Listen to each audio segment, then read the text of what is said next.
Good morning, everybody. Good morning. Well, thank you very much for coming. And it's Jeff. Good morning. It's great to be here at this amazing UK Battery Industrialisation Centre, which is a key part, as everybody knows, of our low-carbon vision for the future of UK industry and particularly the automotive sector.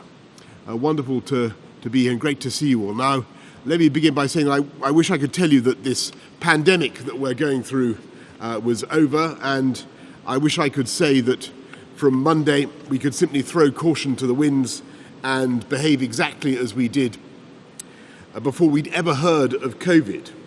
I wish I could say that, I can't, but what I can say is that if we are careful and we continue to respect this disease and its continuing menace, then it's highly probable, and all the scientists, or almost all, are agreed on this, highly probable the worst of the pandemic is behind us. There are difficult days and weeks ahead as we deal with the current wave of the Delta variant, and there will be, sadly, more hospitalizations and more deaths.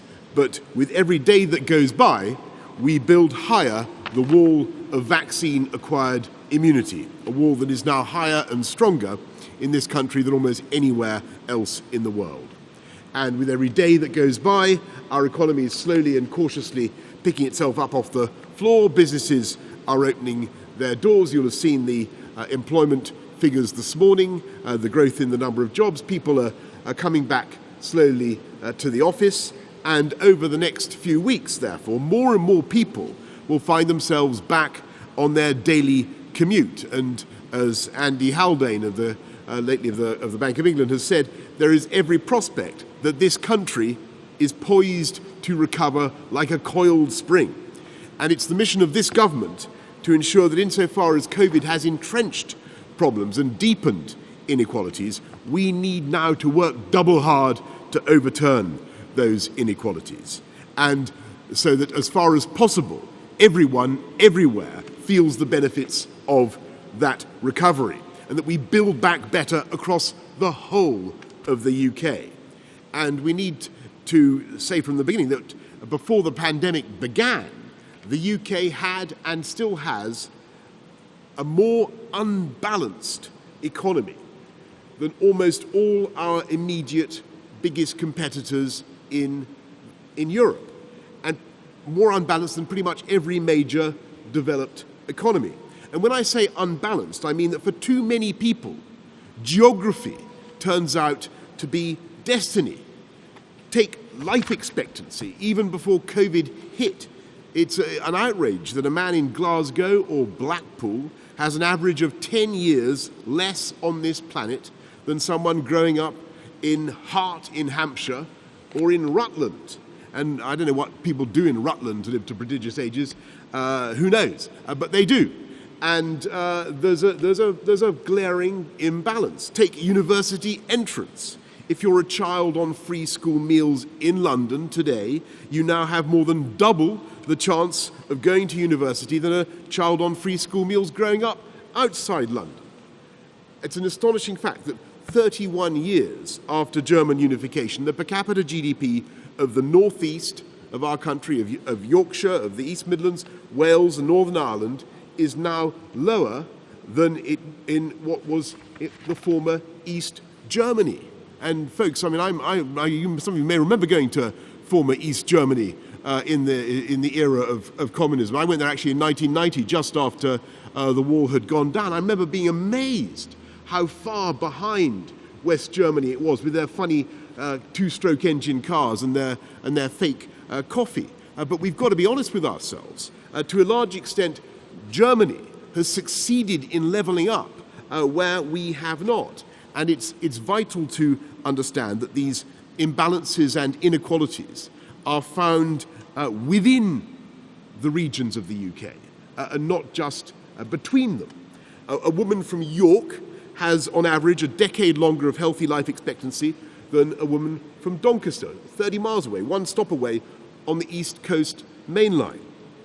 In York, nearly half the working population has a higher education qualification. In Doncaster, that figure is only 25%. Why is it that Leeds has 1 in 5 working age people not in work, while in Bradford next door the number is as high as 1 in 3. Why should income per head in Monmouthshire be 50% higher than in Blaenau Gwent? No one believes, I don't believe, you don't believe, there's any basic difference in the potential of babies born across this country. Everybody knows that talent and energy and enthusiasm and flair are evenly spread across the UK. Evenly spread. It's opportunity that is not. And it's the mission of this government to unite and level up across the whole UK, not just because that is morally right, but because if we fail, then we are simply squandering vast reserves of human capital. And we're failing to allow people to fulfill their potential, and we are holding our country back. So today I want to talk again about that project of levelling up and to define it more closely in advance of a white paper later this year that will set out our plan to level up. And we should begin by stressing in all humility that this is a huge undertaking that many governments have debated about and dabbled in before, and though there have been some successes, the overall results are disappointing, and yet it could be so very different. We don't need to look at what has happened in the old East Germany, which, as I say, has overtaken parts of our country.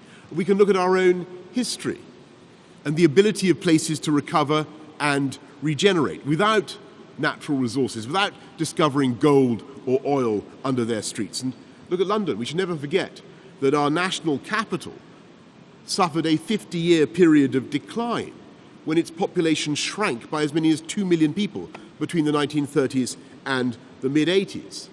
And the same urban decay was seen in cities around the country. And the inequalities were so acute that when I became mayor in 2008, you could travel from Westminster to Canning Town East on the Jubilee line and lose a year of life expectancy with every stop, so to speak. It wasn't the tube that was at fault; it was the environment in the city.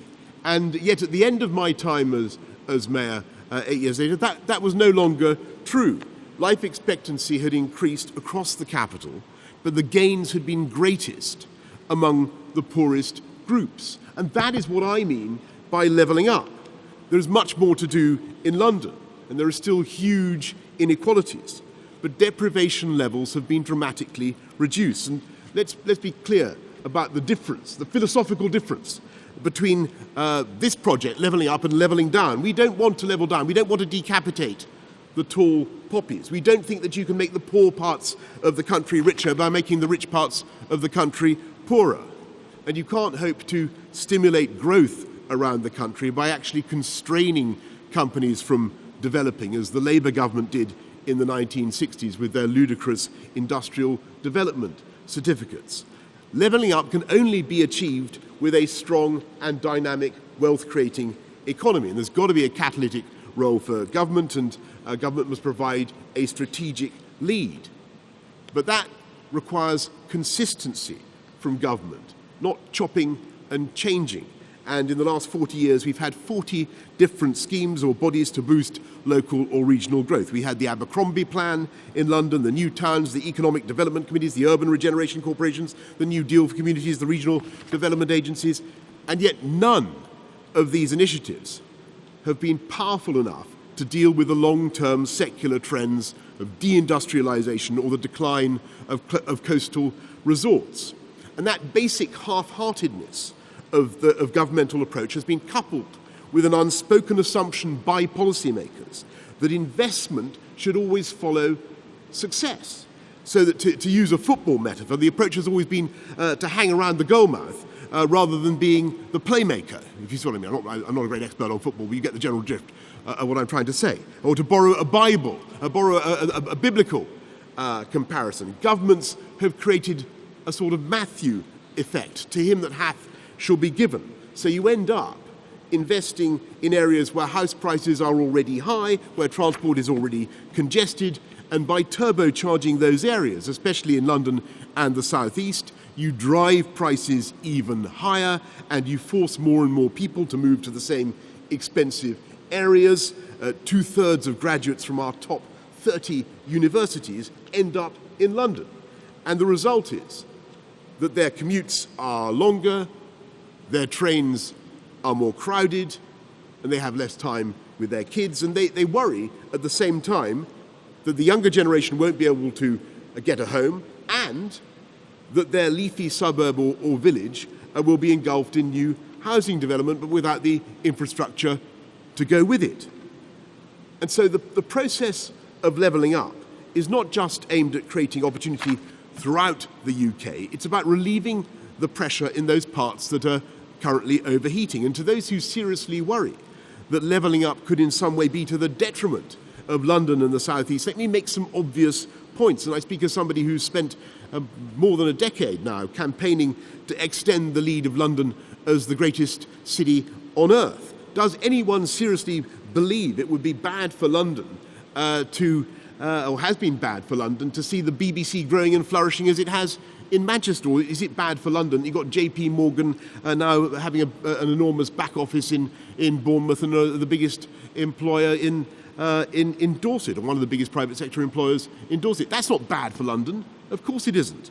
And it's obvious that greater regional prosperity means more customers and more business for our national metropolis that already leads the world in so many financial and business services and so many other sectors of the 21st century economy. So, levelling up is not a jam-spreading operation. It's not robbing Peter to pay Paul, it's not zero-sum, it's win-win for the whole United Kingdom. And so this is the plan. And I will believe that we've made progress on levelling up when we've begun to raise living standards, spread opportunity, improved our public services, and restored people's sense of pride in their community across the whole of the UK. And you've got to begin by getting the basics right. And then we've got to begin by fighting crime, because we will never level up across our country. While some kids face the misery of dealing with the county lines drugs gangs, and some kids do not. And that's why we're putting rings of steel around towns that are plagued with these gangs and steadily driving them out. And so far we've squeezed more than 1,000 county lines drugs gangs out of business. And that's why we want tough sentences, and we're imposing tough sentences, and we're recruiting 20,000 more police. And we'll be ruthless in fighting crime, because it is the poorest and most vulnerable who suffer the most. And obviously, to give kids alternatives to these gangs, we'll invest in all sorts of things, but particularly grassroots sports. And I can today announce another £50 million, for instance, for football pitches, so that we give new opportunities to the football stars of the future, and that ultimately you are never more than 15 minutes away from a high-quality football pitch. And we won't succeed in levelling up when so many people are off work because they're sick or stressed or because they suffer from obesity or problems with their mental health. And that's why we are tackling those problems, tackling the problem of junk food. We're rewarding exercise, and we're investing colossally, more than ever before, in our National Health Service, building 40 new hospitals, recruiting 50,000 more nurses. We're going to deal with the backlog of those waiting for elective surgeries. And the single biggest thing we can do, of course, in addition to investing in public service, to change people's lives and to give them the confidence and the serotonin that everybody needs to deal with the day, is to give people the chance of a good job on decent pay.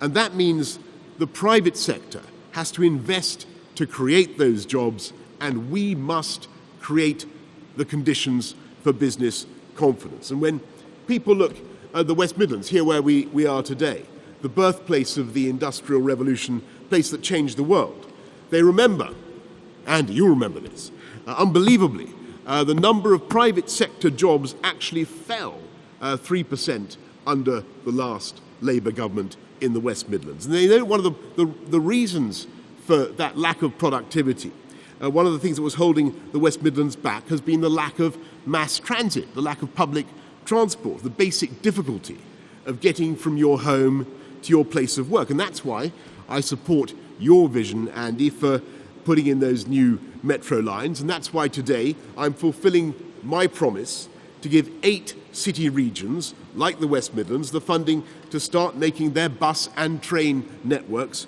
as good as London by launching our City Region Sustainable Transport Fund, £4.2 billion that local leadership can spend on projects like contactless ticketing, new tram lines, bike lanes, and I speak as somebody who's put in more bike lanes probably than anybody else in this country. They are deeply resisted by some people, but overall they are massively popular, and I thoroughly recommend them.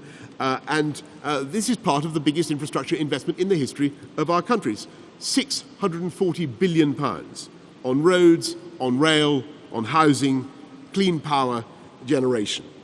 We will use the findings of Sir Peter Hendy's Union Connectivity Review to see how we can strengthen the sinews of the whole United Kingdom, getting HS2 trains to Scotland, giving new impetus to projects that benefit the whole country, the A1 that links Scotland and England, the A75 that links Northern Ireland and Scotland and England, the links into Wales along the M4 corridor, the A55, dozens of other crucial projects long overdue, like the A303 to the greater southwest. And we've made huge progress, by the way, in rolling out gigabit broadband throughout the UK. When I became Prime Minister almost exactly 2 years ago, 7% of the country, as I never tired of saying at the time, 7% of the country had gigabit connection. By the end of this year, we will be hitting 60%. And that has the potential to revolutionize our patterns of work and provide a tailwind for levelling up. And no matter how frustrating we may find life on Zoom, we can see how this technology and its successors will allow the places that have been left behind or have felt left behind to become places that retain their talent.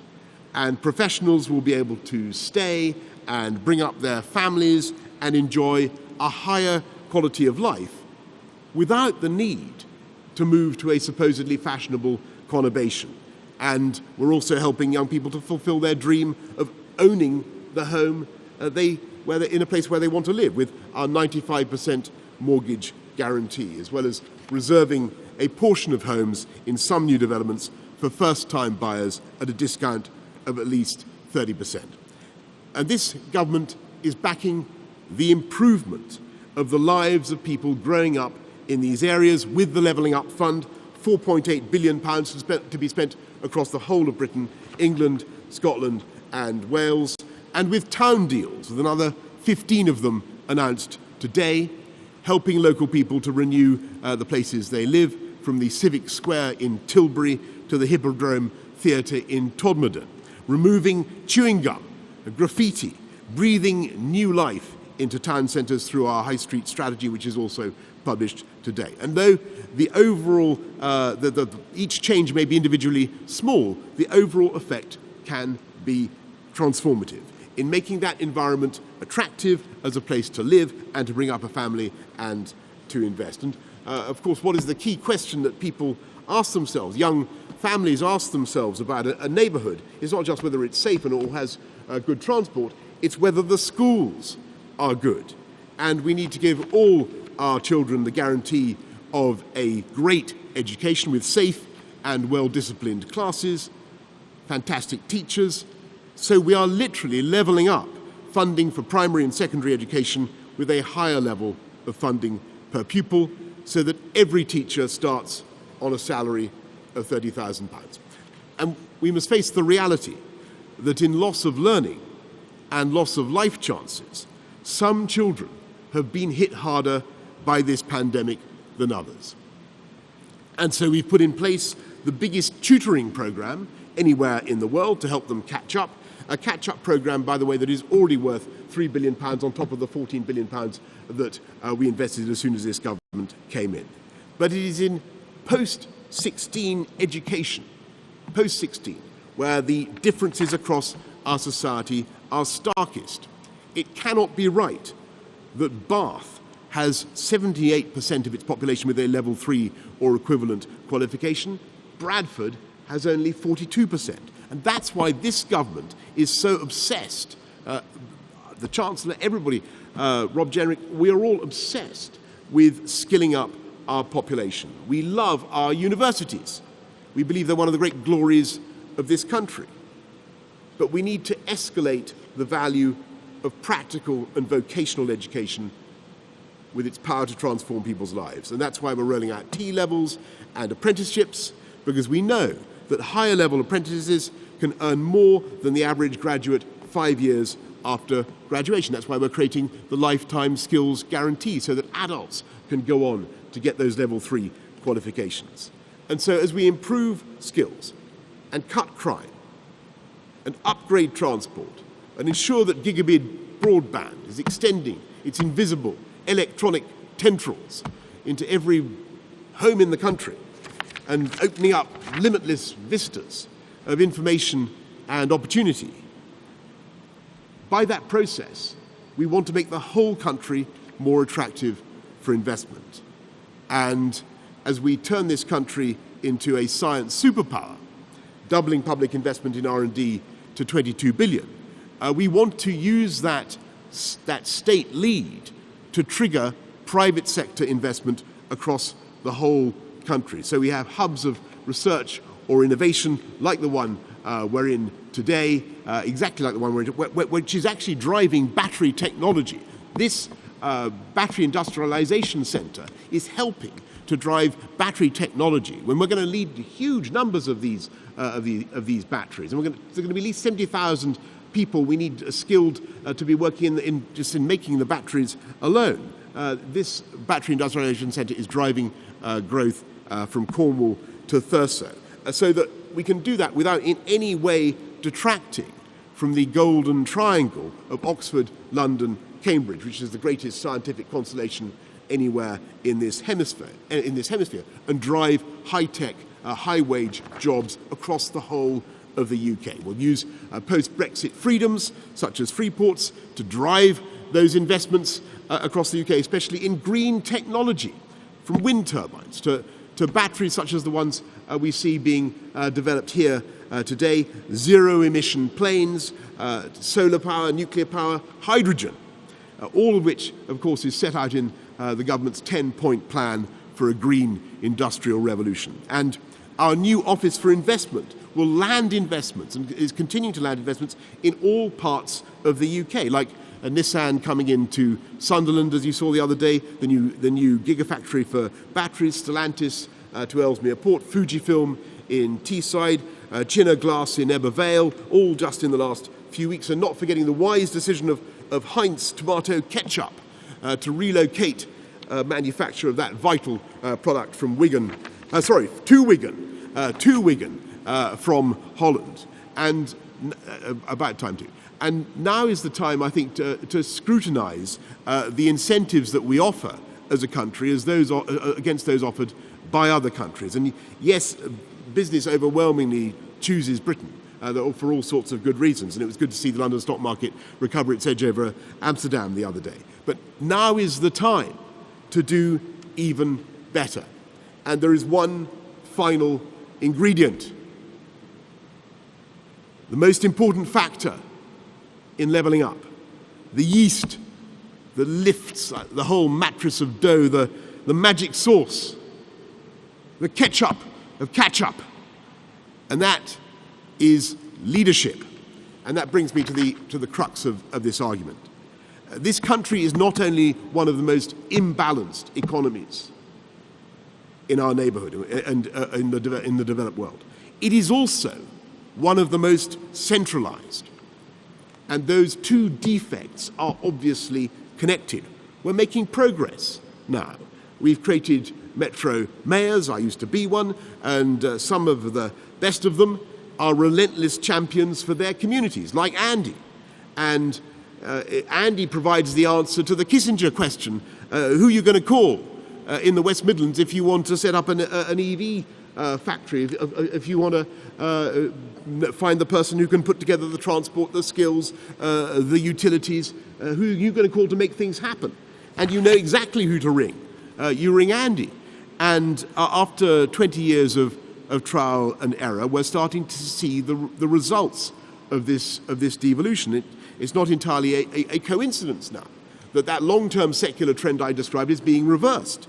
And cities that had seemed to be in long-term decline are now seeing a resurgence in their population and a growth in productivity that actually outstrips the rest of the country. And we need this levelling up to go much further and faster, because the UK is outstandingly successful in spite of its handicap, in spite of only firing on one cylinder, if I can use that metaphor, in a battery factory and in a great battery industrialization center. If you understand what I mean. If you look at France and Germany, other European G7 economies, the levels of productivity across their great cities are much more directly comparable. It's much more even. Imagine if we could level up, not just lengthening London's lead around the world, but closing the gap between London and the rest of the UK's great cities. That would increase the productivity, the GDP of our country, the opportunities for millions of people in our country, and it would increase GDP by tens of billions, many tens of billions. And then, of course, we should go further, because the political geography of this country is as rich and as diverse and idiosyncratic as the landscape itself. The UK will never fit into some cookie-cutter division into regions named after points of the compass. But where there are obvious communities of identity and affinity and real economic geographies, there is the chance, I know you're listening, to encourage local leadership. And I want to return to that point. It's not just that this country is the most economically imbalanced, it's the most centralized. And that's because for many decades, central government in London relentlessly crushed local leadership. And we must be honest about why that was necessary. It was because we were then in the grip of a real ideological conflict in which municipal socialist governments were irresponsibly bankrupting cities and were genuinely hostile to business in such a way that government was actually forced to intervene. Now, with some notable exceptions, some parts of opposing parties, that argument is over. And most of the big metro mayors know that private sector investment is crucial. They know that one of their jobs, which they will of course be attacked in their local media, is to get on a plane and go to the big trade and property fairs and hustle for their hometown. And today we want to go a step further, because if the big cities are beginning to catch up, it is the rest of the country, those historic, famous towns, or our shires, where local leaders now need to be given the tools to make things happen for their communities. And to do that, we must take a more flexible approach to devolution in England. We need to rewrite the rule book with new deals for the counties, and there's no reason why our great counties cannot benefit from the same powers we've devolved to city leaders, so that they can take charge of levelling up local infrastructure, like the bypass they desperately want to end congestion and pollution, to unlock new jobs or new bus routes plied by clean green buses made with batteries pioneered in this place, because they then get the chance to control the bus routes. Or they can level up the skills of the people in their area because they know what local business wants and needs because they're working with them every day. And of course, you can see the risk and the catch in all of this. We have to learn the lessons of the last 50 years. We must get the right local leadership. And I have to say, Ken Livingstone of the 2000s was a very different creature from Ken Livingstone of the 1980s. You see what I mean? But the loony left remains pretty loony, my friends. And we need accountability. And as I say, we will not be proceeding with a one-size-fits-all template. One possibility is a directly elected mayor for individual counties, and if you can think of a better title than mayor for somebody who represents a county, then please send me an email. But there are other possibilities. We could devolve power for a specific local purpose, like a county or a city coming together to improve local services like buses. So my offer to you, that's to say all the would-be local leaders who are tuning into this conversation about levelling up, my offer to you is all of you who see a role for yourselves in local leadership, come to us in government. Come to Neil O'Brien or to me or to Rob with your vision for how you will level up, how you will back business, attract more good jobs and improve your services, and come to us with your plan for strong, accountable leadership. And we will give you the tools to change your area for the better. And it can be done, because there's no intrinsic reason why one part of this country should be fated to decline, or indeed fated to succeed. The towns and cities that people say have been left behind have not lacked for human ingenuity. They've not been short of people with courage or intelligence or imagination. And there's no place in this country that does not have something special about it. Something about their scenery or culture or history or tradition, some selling point, unlike anything else or anywhere else in the world. And they don't think that they're left behind, and they're right. They think that they're the future, or they could be the future. And they're right about that too. And all they need is the right people to believe in them, to lead them, and to invest in them, and for government to get behind them. And that is what we're going to do. Thank you all very much for listening.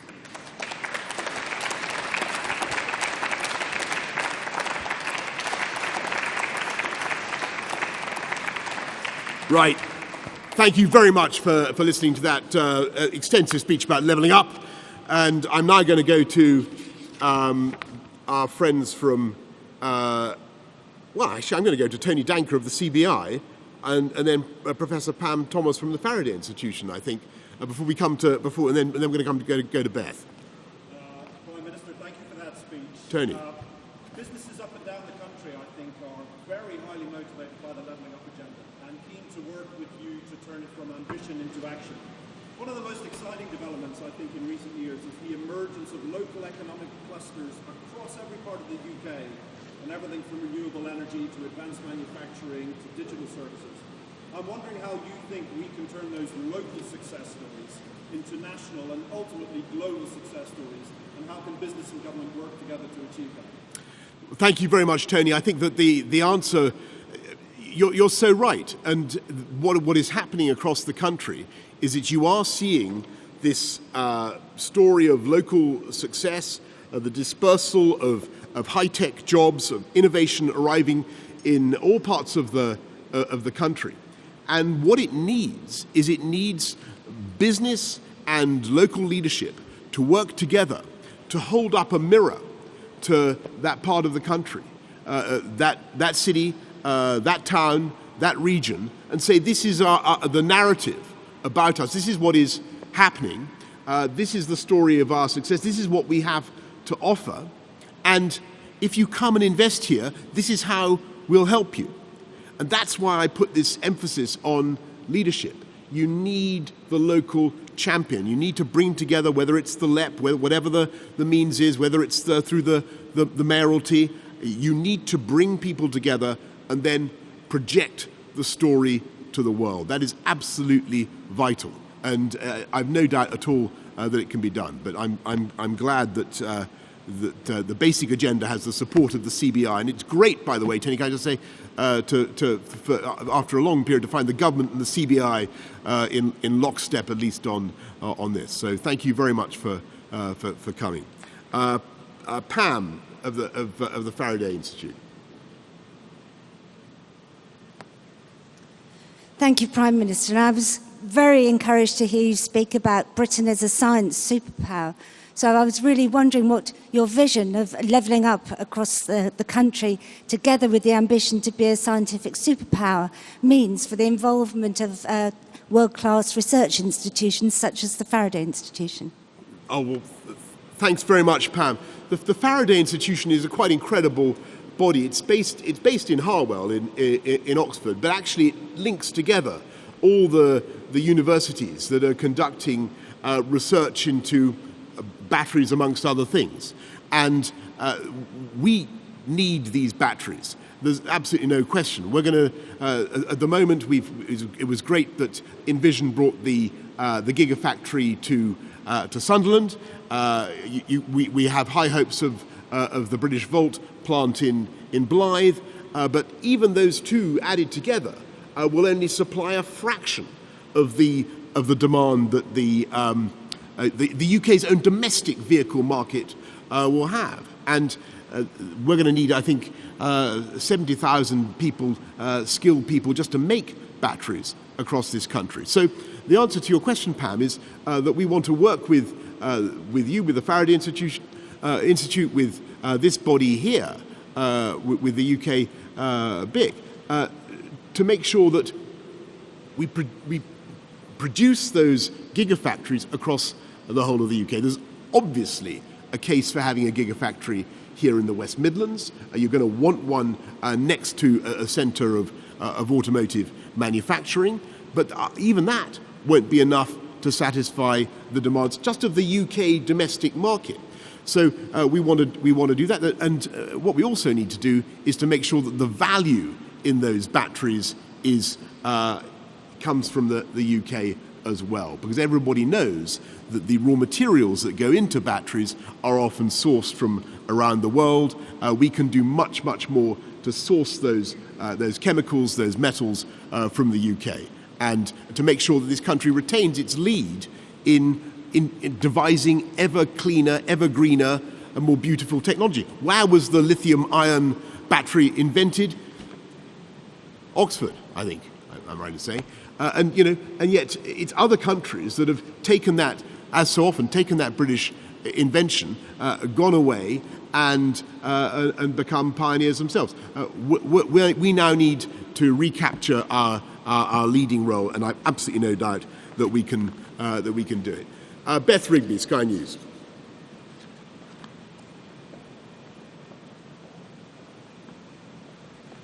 Thank you. Prime Minister, you talked in your speech about a moral duty to unite and level up our country, but over the past month, you and your ministers have stoked division over footballers taking the knee, saying it was gesture politics, saying it was fans' choice to boo the team.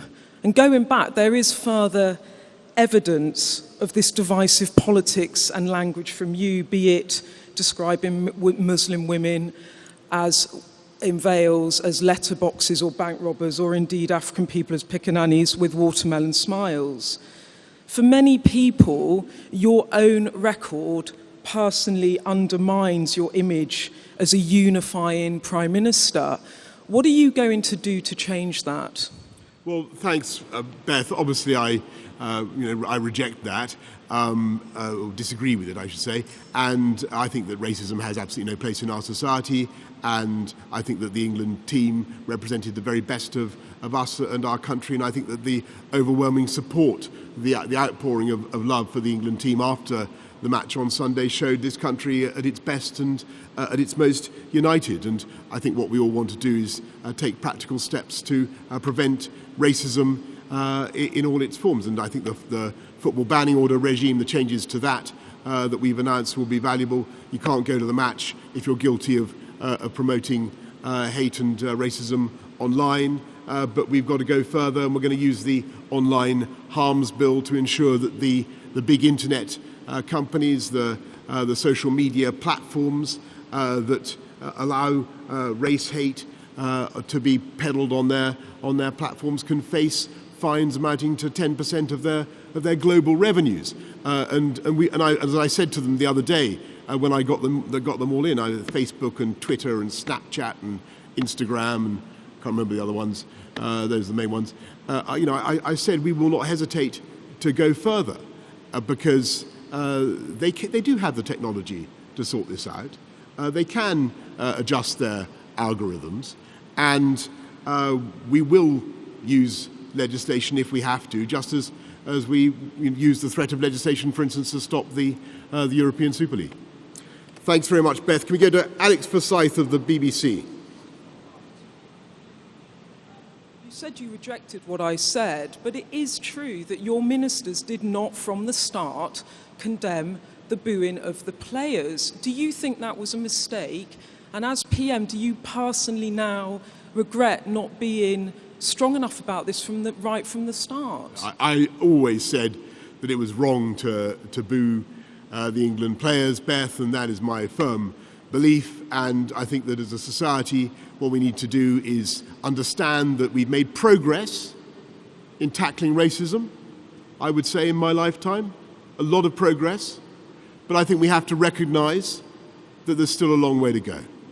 And we've got, as a government, to lead and to use the tools we have at our disposal, the ones that I've just mentioned, to show that we are firm and that there are things we simply won't tolerate, and to take the argument and the fight to those who control these very powerful media platforms, social media platforms, with their immense ability to wound and to undermine. They can stop it, and we're going to make sure that they do.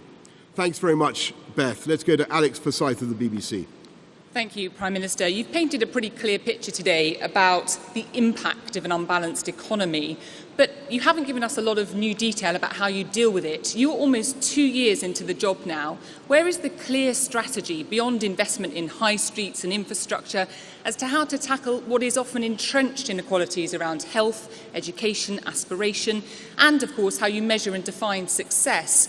And if I may, Prime Minister, Henry Dimbleby has released his national food strategy today. Are you minded to accept the recommendations, including those around taxes? Well, Alex, thank you very much. I'm respectfully going to urge you just to go back over some of what I said, because I do think that, in all fairness, there was at least the skeleton of what to do. And you're right to focus on education and aspiration. But the point I wanted, and all the investments that we're making in public services, in fighting crime, all these are vital for levelling up. But perhaps the most important thing you've got to achieve is you've got to restore a local sense of pride and ambition and self-expectation amongst the local leadership. And that can be done. That can be done. And we in this government are absolutely determined to do everything in our power to achieve it. And what I would say to people thinking about this is just imagine the potential of this country, or what this country could be like, if all its areas were as productive as the most productive parts, or even half as productive as the most productive parts. We have a real, or half as productive again, I should say, as the most productive. We have a real opportunity to change people's lives and change the way this country is going, and this government is going to continue to drive it with all our might. On your point about Henry Dimbleby and obesity, obviously I will study the report. I think it's an independent report. I know that I think there are some good ideas in it. As I said earlier on, we believe in tackling obesity, trying to help people to lose weight with promoting exercise and tackling junk food advertising and so on. I'm not, I must say, attracted to the idea of extra taxes on hardworking people. Let me just signal that. But I will study his report with interest. Robert Peston from ITV.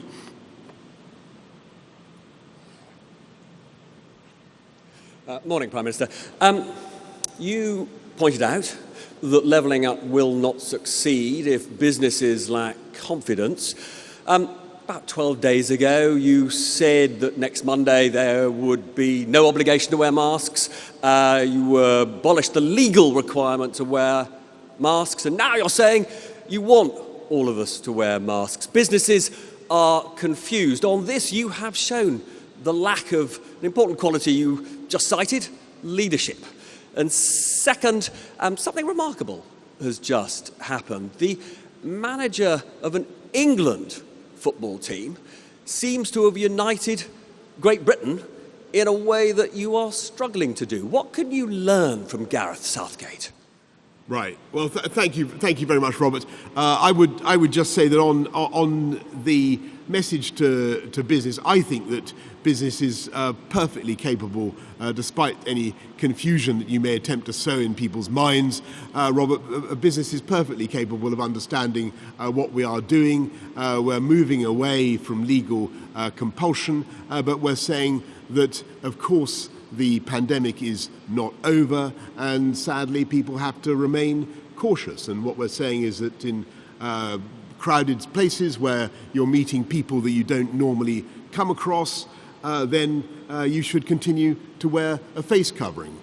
So that's in the guidance. It's very clear, and I think everybody understands that. And it's perfectly clear from our guidance for public transport as well.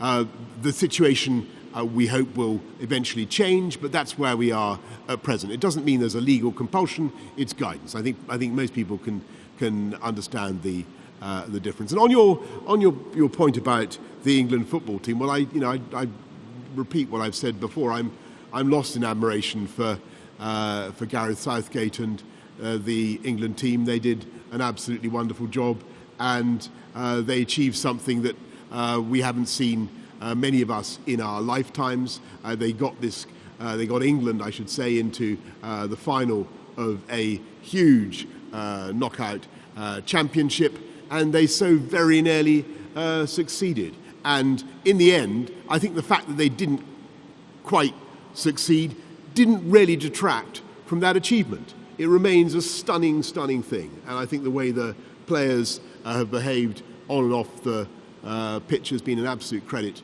to Gareth and the whole squad. Thank you.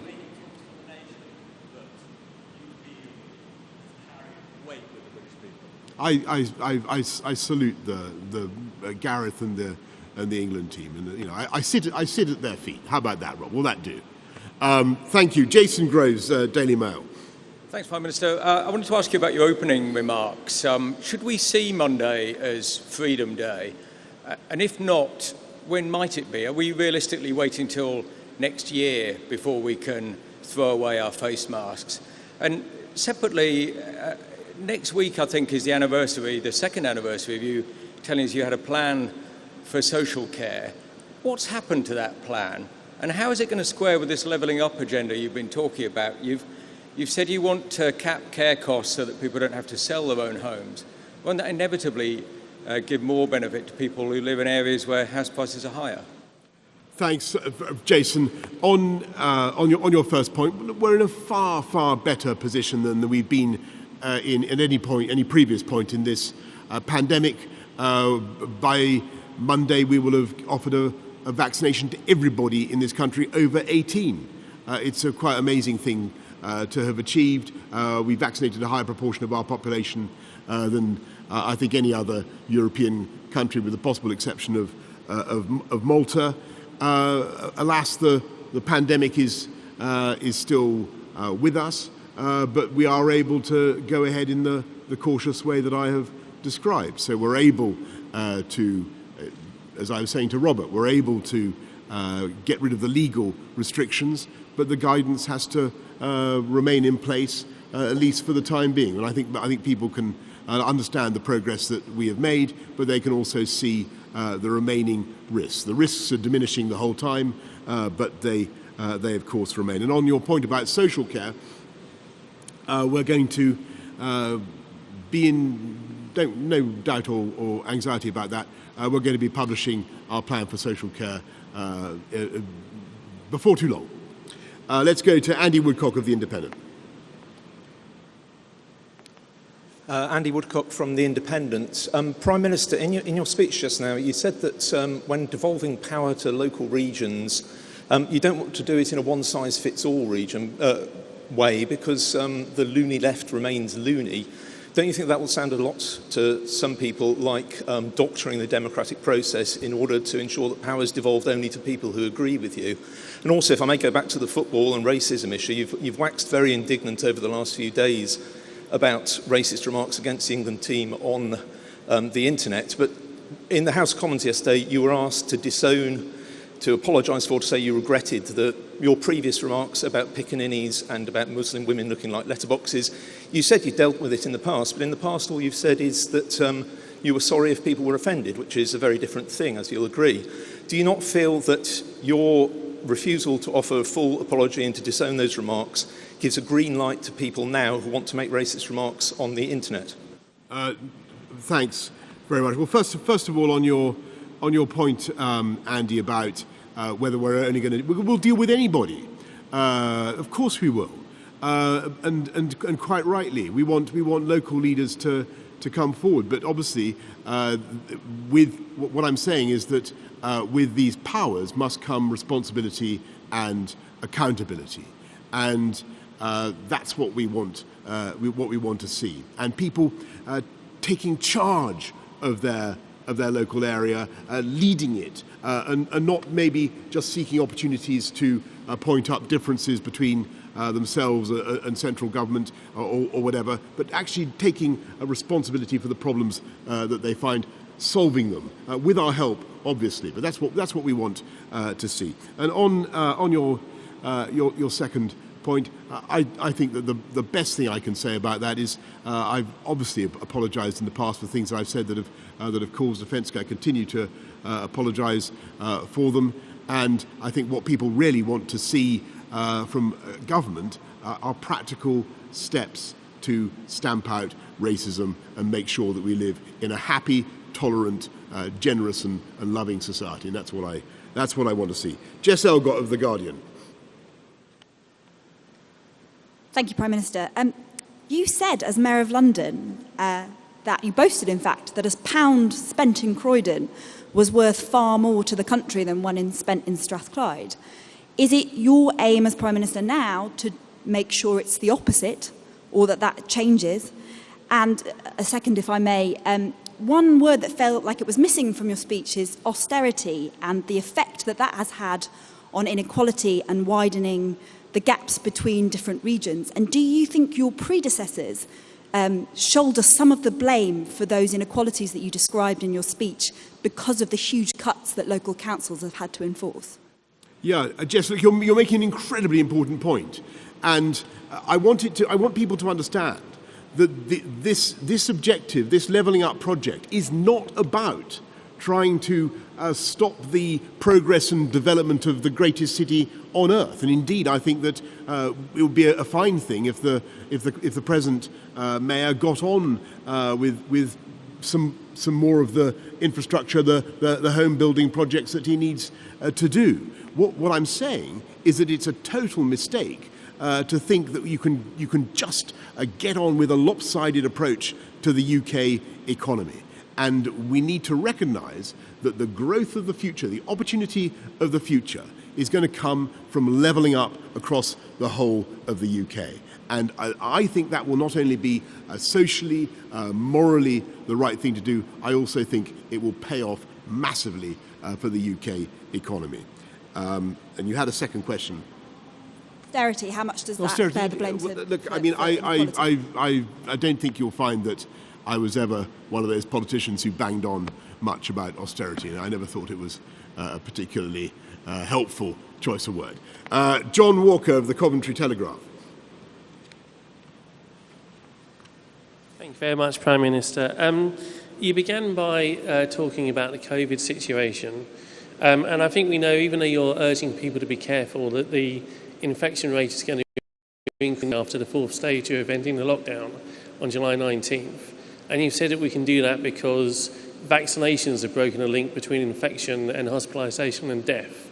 But what does this mean for those areas where the vaccination rate is still extremely low?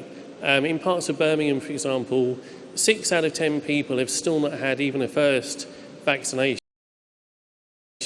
Allen Rock Town, 6 out of 10 adults have not had a first vaccination. What do you expect to happen in those areas when the infection rate increases? And are they going to pay quite a heavy price for any lockdown? Very briefly, a second question, if I may. You talked about the West Midlands being a fantastic site for a gigafactory. Now Andy Street is either asking you or is about to ask you pretty soon for a large sum of money to help make that happen. Are you going to provide the cash? Yeah, okay. John, on your very good point about vaccination rate, has got Westminster in particular, has got a very, very high rate of vaccination overall. You're right about particular pockets, areas where there is low take-up.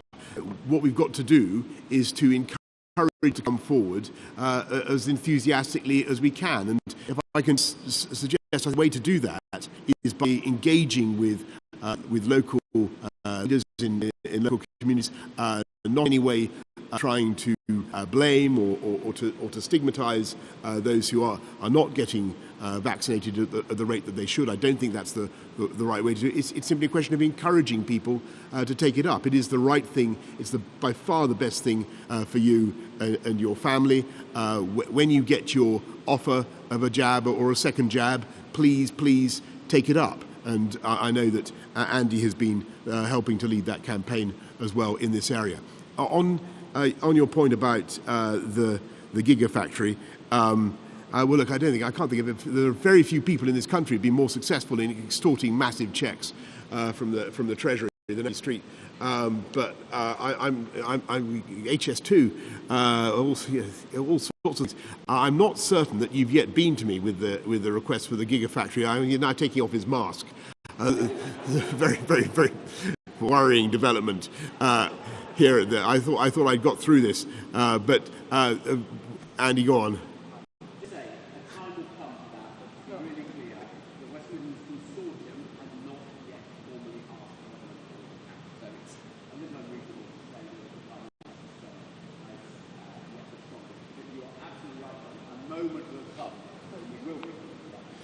Well, Andy, I congratulate you. Such is your influence, you managed to persuade the Coventry Telegraph to put the question for you, and I look forward to receiving the request. Obviously, the government is there to support and to give the strategic direction. But I hope it's been clear from everything I've said that levelling up only works when the private sector comes in as well, and that's what we want to achieve. Anyway, thank you all very much for having me along this morning. Thank you all.